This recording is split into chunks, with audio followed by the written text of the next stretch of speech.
wa barakatuh. Madayaw, mayong adlaw kaninyong tanan. Magandang araw sa inyo lahat. Yes, ma'am.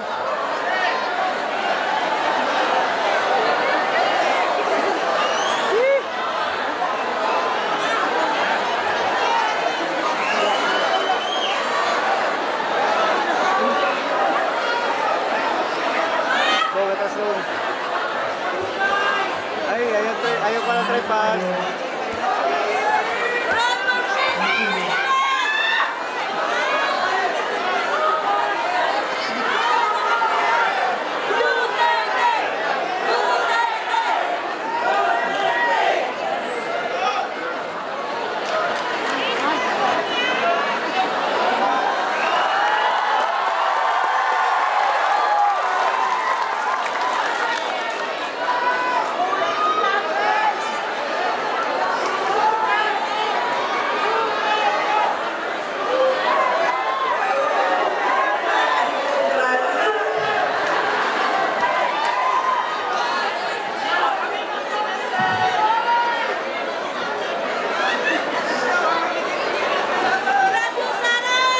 Doon ayaw, walang doon.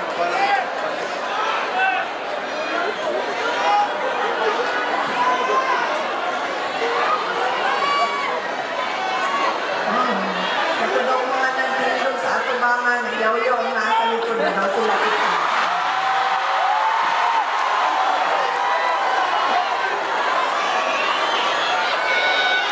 Okay, pwede na siguro maglingkod ang ubahan. Ang mga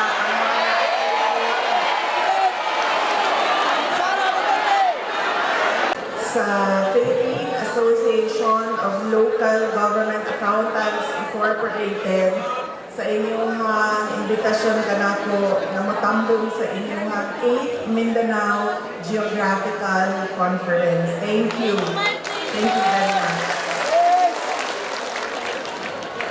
Kabalo po, basta makadawat po og mga imbitasyon na dinhi sa Davao City ang panagtapo, ginadawat gidayon ako na kay matagaan manggupo og higayon nga muuli dinhi sa Davao. Pagkakita nako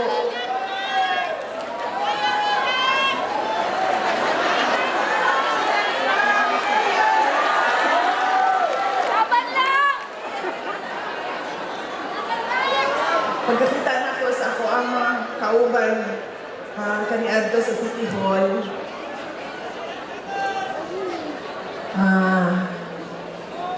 na nostalgic ko, na bati na ko ang ako ang kamingaw sa Davao, sa Mindanao.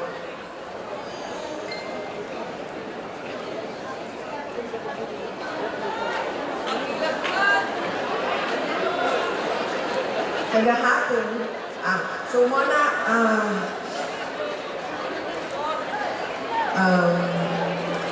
malipay yun ko, basta makadawat ko o invitasyon kay matagaan na ko o opportunity na muli sa amo ang balay, makita nga ako ang mama,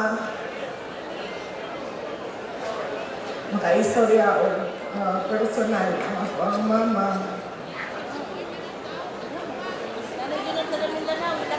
Unya, makauli, magamit ako ang kanang bahiko na kung imuhan yun ang kama na ginatulugan nimo.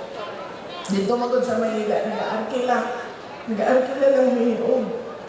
Balay. So, hindi ni komportable kung asa ni nagapuyo kay dili siya amo aging balay, pero yung mag-amping kay dili kami ang tag-ila sa balay. So pag makauli ni dili sa some sort of a safe space para sa amoa sa pamilya. And na-nostalgic ko kay Nakita na ako ang mga kauban sa City Hall, kaniyan to, and nakaingon ko sa akong kaugalingon nga nakaganina, nakahun-ahon ako sa ako ang kaugalingon. Kung sa kahaon, nilagan na lang ko ang mayor. No. Wala na lang ko nilagan ang vice president. Vice President Gani, wag lang na tayo ito.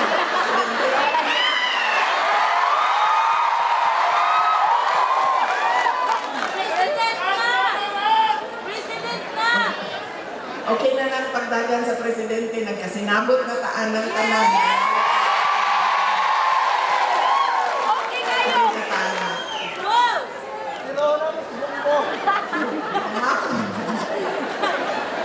Sinuhot ang bumbong! Sa sobra nimo ba ka-komportable sa imong kaugalingon nga kama, sa imong kaugalingon nga balay, niabot ni kagabi, mga alas 7 na sa gabi, di kami sa laing lugar sa Mindanao.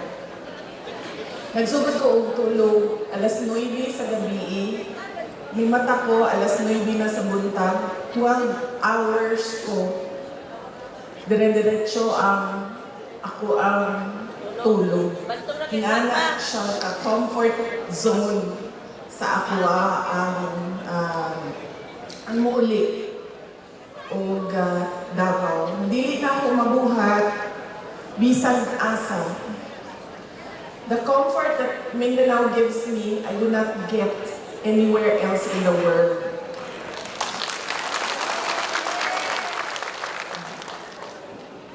Kagahapon, naami sa nihapit mo yung Cagayan de Oro, pero kajutra kaayo, wala namin nigawas sa Lagindingan Airport. Nidiretso ni sa Iligan, kagimisita na mo ang mga hatag min moral support sa mga kaigsuunan nato na naagian sa Baguio. Naghatag po ni og relief goods. Nakaistorya po na ako ang mga tao. Pagkahuman ni diretso mi sa Lanusa, sa Surigao del Sur. Unya, diretso mi sa Cortez, sa Surigao del Sur gihapon. Unya, diretso mi sa Tandag, Surigao del Sur. Pagkahuman, diretso na mi diri sa Davao para mag-andam sa inyuhang event karong hapon. Ako unta itong mag-andam, pero murang kamo ang nakapangandam, ako ang nakuratan sa inyong tanan. Excited lang, men! Pag sunod na ako dito ganina sa hallway, daghan kayong naghulat sa ako, o daghan ang nagpaabot sa ilahang suporta. Isa po na, dungag na ako nga pagpasalamat. Kanina nag-ingon ko, salamat kayo sa inyong imbitasyon. Tungod kay bawo mo, sugod tong nag-resign ko sa Department of Education. Samot na to, nag-declare ko na mudagan ko o president. Daghan kaayo ang nag-cancel o ilahang mga imbitasyon sa ako. Tungod kay dili daw sila gusto na matutok sa ilaha ang kanang init gikan sa politika sa administrasyon. So, magpasalamat ko kay nagitagaan gihapon ko ninyo og oras o higayon na makauban mo, makahatag og mensahe para sa inyong convention. Ang ikaduha na ako na pagpasalamat, pasalamat na ako personal sa inyong tanan, sa padayon ninyo na pagsalig o suporta sa ako o sa amo ang opisina o sa ako ang mga kauban sa Office of the Vice President. Dako kaayo tabang kanamo ang inyong suporta.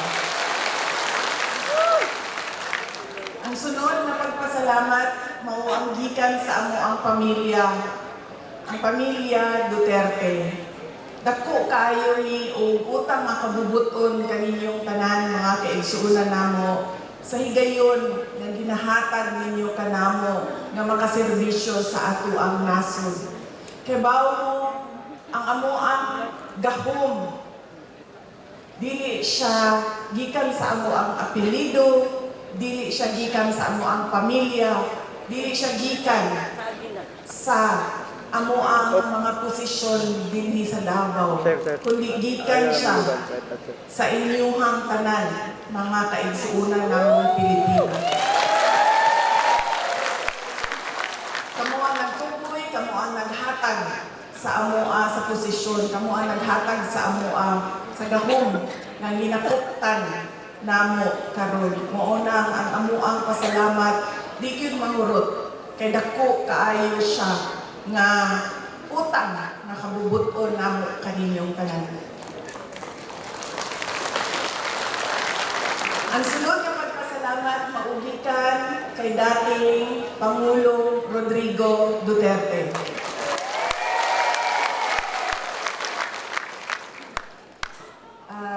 Nagbisita ko sa iya atong bulan sa Enero, duha ko kasimana nga nakigistorya sa iyaha o pirmi niyang ginausab-usab siya nako nga ipaabot sa tanan. Ngun siya ipaabot sa tanang maminaw nga Pilipino ang ako ang pasalamat sa ilahang pag-ampo para ko makauli sa Pilipinas o sa ilahang suporta. Bisan pa man o na ako sa layong lugar. Napaabot niya ang iyang walay puas na pasalamat kaninyong tanan.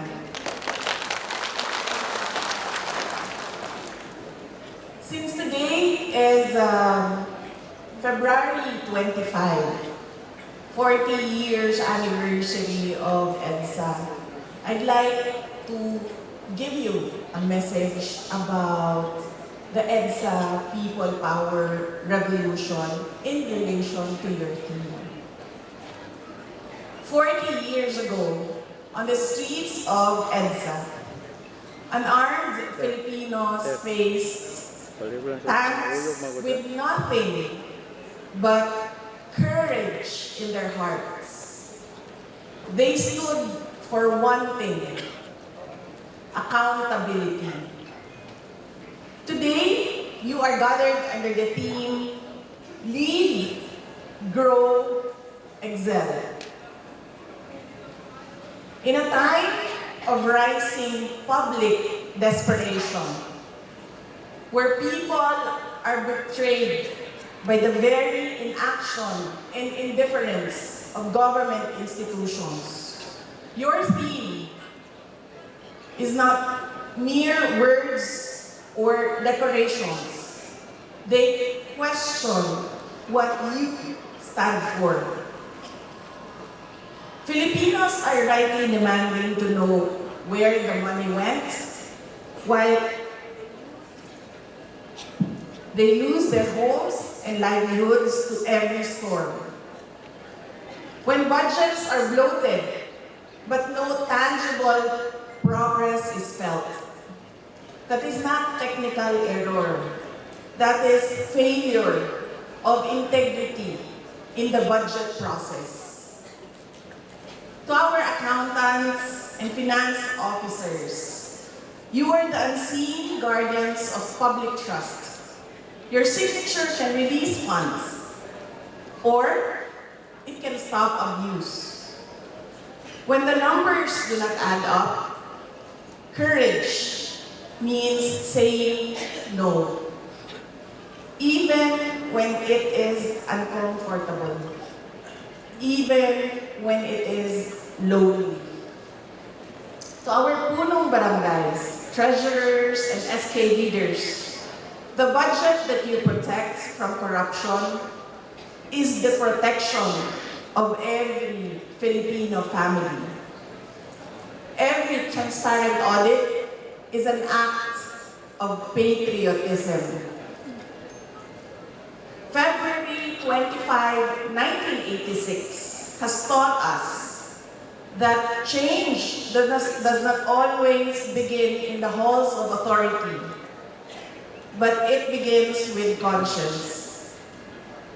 We must all live lead with principle, grow with integrity, and excel not by compliance alone, but with courage in our hearts.